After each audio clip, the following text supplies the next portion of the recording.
आप लोग सोच रहे होंगे कि मैं आज साईं बाबा के सामने जिन पे मेरी अतूट श्रद्धा है और ये मेरे मैं इन पे दिल से बता रहा हूँ, इन पे पूरा विश्वास है और जिसकी वजह से मैं यहाँ पर मौजूद हूँ आप लोगों के सामने में।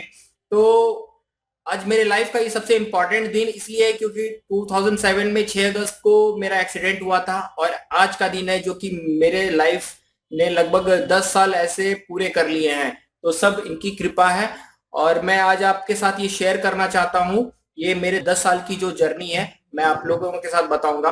तो जिन्होंने पहला मेरा वीडियो नहीं देखा है, जो मेरे रियल लाइफ के बारे में मैंने बताया था कैसे क्या हुआ था मेरे साथ, वो आप चाहे तो मेरा देख सकते हैं। वीडियो ऑलरेडी मेरा मौजूद है।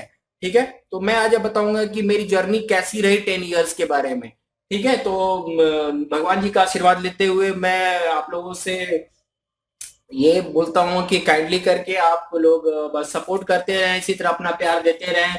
और इनका तो आशीर्वाद सबके साथ है, ये सबका मालिक एक ही है और ये तो सबके मालिक हैं। तो चलिए, मैं आज आप लोगों को कुछ बताता हूँ अपनी लाइफ की जर्नी के बारे में, जो इनके बिना तो बिल्कुल एक पत्ता भी नहीं हिल सकता।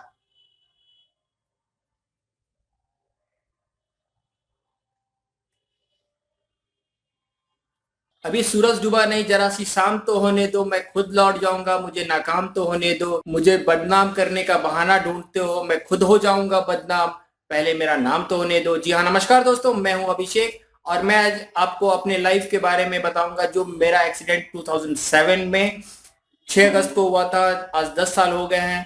तो मैं सीधा आना चाहता हूँ, अगर जिन्होंने मेरे अगर पहले वीडियो अगर नहीं देखी है रियल लाइफ स्टोरी पे, तो आप जाकर वो देख सकते हैं। उन्होंने उसमें मैंने पूरा एक्सप्लेन किया है। तो जब मैं पटना आ गया 2007 के नवंबर में, मैं यहाँ पर आया, तो लिटरली मैं बोल रहा हूँ कि मेरे पास कोई सोर्सेज नहीं थे और मैं टोटली ब्लैंक हो चुका था कि मुझे करना क्या है आगे। तो तभी ना मेरे पास लैपटॉप था, नहीं मेरे पास अच्छे फोन्स थे, कुछ नहीं था। मैं बेड पे पड़ा रहता था, यही दिमाग में चलता रहता था, अब कैसे लाइफ लीड करूं, अब कैसे लाइफ लीड करूं। तो ऐसा करते करते 2008 आ गया और 2008 में मैंने लैपटॉप लगभग आई थिंक नवंबर या दिसंबर में लिया था, अराउंड 1 साल के बाद। तो जैसे मैंने 1 साल के बाद अगर ये लिया, तो सबसे पहले मेरे पास एक ही सवाल आया, तो आखिर मैं करूंगा क्या। तो मुझे ज्यादा नॉलेज भी नहीं था, जैसा मैंने पहले भी बताया कि बेसिक मैं ईमेल्स वगैरह करने जानता था, दैट्स इट। तो सबसे पहले मैंने जो सर्च किया वो किया कि हाउ टू अर्न ऑनलाइन। तो उसमें बहुत सारी चीजें आए कि आप फ्रीलांसिंग कर सकते हैं, आप यूट्यूब से कर सकते हैं, कमा सकते हैं, एफिलिएट मार्केटिंग कर सकते हैं, आप ऑनलाइन ई बुक्स बेच सकते हैं। तो बहुत सारी चीजें हैं, तो डेफिनेटली मुझे कुछ मिल नहीं रहा था। तो ये बात है 2008 की। तो जब मैं 2008 में था, तो उसमें सबसे पहले मैं वॉरेस पे काम करता था, 3-4 साइट्स पे। तो मैं वहां पर अराउंड 30 साल तक वर्क करता रहा, 8 से 11 तक करता रहा और वहां भी अच्छे खासे मैंने पैसे अर्न किए। वो मैं आपको बाद में रिवील करूंगा, बाद में बताऊंगा कि मैं वहां पे किस तरह के वर्क्स करता था।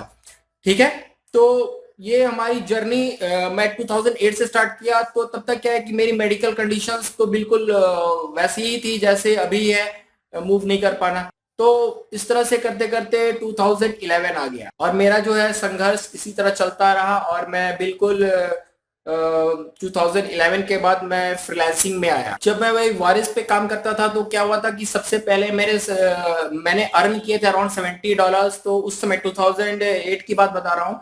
तो मेरा जो है वो एक जहाँ पे अकाउंट था वो हैक हो गया था और उस दिन मैं लिटरली बहुत रोया था कि भाई मेरे सबसे पहले अर्न मैंने किया $70, मेरे वो हैक हो गए। तब जाना कि भाई कि सबसे पहले अगर आपको इंटरनेट पे रहना है तो आप सिक्योरिटी के बारे में जाने, इंटरनेट सिक्योरिटी सिस्टम के बारे में जाने। तो फिर मैंने कंप्यूटर के बारे में जानना शुरू कर दिया और जाना कि भाई क्या होता है, सारे एप्लीकेशंस क्या क्या। क्योंकि हम ये बेहतर जानते हैं कि जिस चीज को हम लोग कोड कर सकते हैं उसको हम लोग डिकोड भी कर सकते हैं। तो इस तरह से फिर धीरे धीरे मैं इंटरनेट और कंप्यूटर से ज्यादा जुड़ता चला गया, इंफॉर्मेशन लेता चला गया और 2011 तक मेरा वर्क चलता रहा। जबकि 2009 हमारा आया, तो 2009 में क्या हुआ कि मेरा जो वहां पर एक फिक्सेटर डाला गया था पैर में, पैर दोनों डैमेज थे। तो लेफ्ट वाला जो था वो फिक्सेटर जब निकाला गया तो पता चला वो फिक्स हुआ नहीं है, ज्वाइन हुआ नहीं है। तो हम मेरे को फिर से सर्जरी में जाकर के एक मेजर सर्जरी हुई लेग की, लेफ्ट वाले की। और मेरा एक्सटर्नल फिक्सेटर जो रिंग करके आता है वो डाला गया मेरे पैर में, और फिर वो 6 महीने तक रहा और उसके बाद वो कंप्लीटली हटा दिया गया क्योंकि वो फिक्स हो चुका था, मेरा ज्वाइन हो चुका था। उसके बाद ये 2009 की बात है, और इसी तरह करके मेरी जर्नी धीरे धीरे बढ़ती चली गई, और मैं इंटरनेट पे मतलब कि अराउंड 11-12 घंटे लगा रहता था, सीखता ही रहता था, सीखता रहता था भाई। कभी एमएस वर्ड सीख रहा हूँ, कभी एक्सेल सीख रहा हूँ, जो मिल रहा है, जहाँ पे जो इन्फॉर्मेशन मिल रहा है मैं गैदर करता जा रहा हूँ। मंजिलें मुझे छोड़ गई, रास्तों ने संभाल लिया, जिंदगी मुझे तेरी जरूरत नहीं, हादसों ने मुझे संभाल लिया। तो मेरी अब जो स्टोरी है वो स्टार्ट होती है 2011 से, जो कि as a freelancing career start हुआ मेरा।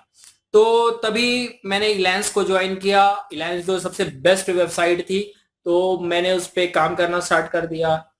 पहले भी बताया आया हूँ कि वहां पे ज्वाइन करने के बाद मुझे 3 महीने लग गए थे कि पहला जॉब लेने में, जो कि $5 का था। उसके बाद मैं ऑन हुआ तो अच्छे अच्छे कॉन्टैक्ट्स और क्लाइंट्स मिलते चले गए। तो ये जर्नी मेरी सीखती रही, मैं बहुत सारे वर्क से सीखता रहा, काफी सीखता रहा और डीप अंदर जाता गया। तो इस तरह आगे 2012 में मुझे फिर मेरी एक सर्जरी से मुझे गुजरना पड़ा, दैट इज यूरिनरी ब्लैडर में स्टोन हो गया। तो मैं तब उसकी सर्जरी करवाया और फिर जाके मेरा वो प्रॉब्लम सॉल्व हुआ। तो ये प्रॉब्लम्स आती रहे, और छोटे छोटे प्रॉब्लम्स तो रोज की वो तो चलती रहती हैं। तो अपार्ट फ्रॉम दिस कि मैंने सबको इग्नोर करता रहा और मैं आगे बढ़ता रहा, आगे बढ़ता रहा, अपने काम पे ध्यान देता रहा, और इसी तरह की जर्नी करते करते 2014 जब आ गया तो 2014 में मुझे फिर से एक डेंगू का सामना करना पड़ा, जो कि दिवाली का समय था। तभी मैं पूरे फीवर में था और पता चला बाद में टेस्ट के बाद कि मुझे डेंगू हो गया है। उसके बाद मैं जैसे क्योर हुआ उसके बाद घर आया, एंड उसके बाद 2015 में मेरा जो एक इंटरनल फिक्सेटर L2 में डाला गया था, वो क्या हुआ कि स्किन फाड़ के बाहर आ गया, और मेरी सर्जरी तब हुई, एक मेजर सर्जरी हुई 2015 में। तो 2015 में होने के बाद अब मैं क्या बताऊं, प्रॉब्लम्स तो काफी हुए, लेकिन फिर भी मैं उसको हंसता हंसता लेता चला गया, और हर चीज ठीक ठाक हो गया। मैं ऑपरेशन थिएटर में भी जाता था तो मैं सबको हंसाता रहता था, और बाहर भी निकला तो उसी तरह से। और मैं वहां पर भी जैसे बेड पे आया रूम में, तो इसके बाद मैंने क्या किया कि भाई मेरे लैपटॉप चाहिए, मैं अपना काम वहां से स्टार्ट कर दिया। सब लोग पूछते थे क्या कर रहे हो, तो मैं बोलता मैं अपना काम कर रहा हूँ। बोला कि मत करो ये वो ऐसे वैसे, तो बोला कि नहीं मुझे मेरा काम प्यारा है, मुझे करना है, और मैं लगा रहा। तो इस तरह से करते करते 2016 जब आ गया, तो 2016 में अक्टूबर के टाइम में धर्मेंद्र जी से मेरा कांटेक्ट हुआ। उन्होंने मेरा प्रोफाइल जब देखा फ्रीलांसिंग का, तो बोला कि नहीं आप आइए और लोगों को सिखाइए। और उन्होंने मुझे पर्सनली मैं बता रहा हूँ कि उन्होंने मुझे बोला कि आप चैनल्स क्रिएट करो। तो मतलब ऑलरेडी मेरा तो पहले का ही बना हुआ था, लेकिन उस नाम बोला, मैंने किया, और तभी मैंने कुछ वीडियोस डाले, और उन्होंने मेरे एक वीडियो को अपने वीडियो में उन्होंने बताया मेरे बारे में। तभी मैं थोड़ा इंटरेस्ट लेने लगा, उसके बाद धीरे धीरे जो है वो कैरियर स्टार्ट होना शुरू हो गया।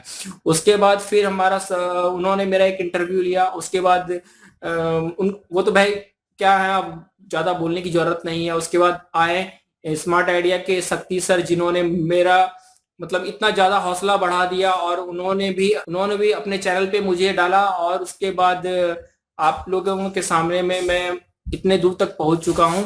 तो बस यही बोलना चाहता हूं कि आप लोग काइंडली करके कभी हिम्मत ना हारें, और अपने लाइफ को बिल्कुल इजीली से लीड करते रहें। अंत में यही बोलना चाहता हूं कि माँ बाप का दिल जीत लो, कामयाब हो जाओगे। अगर सारी दुनिया भी जीत लिए तो भी हार जाओगे। तो ये छोटी सी एक इंस्पिरेशनल वीडियो थी आप लोगों के लिए। तो अगर आप लोगों को अगर पसंद आया, तो आप लोग जानते हैं बेहतर क्या करना है।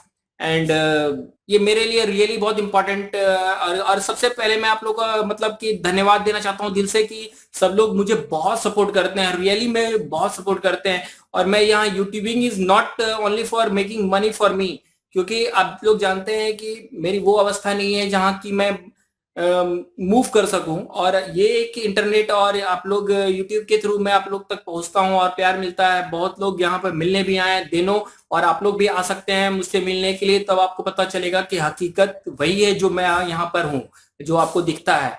दैट्स इट, मैं इतना बोलना चाहता हूँ। मिलता हूँ अगले वीडियो के साथ जल्द ही, बस दुआओं में याद रखना। जय हिंद।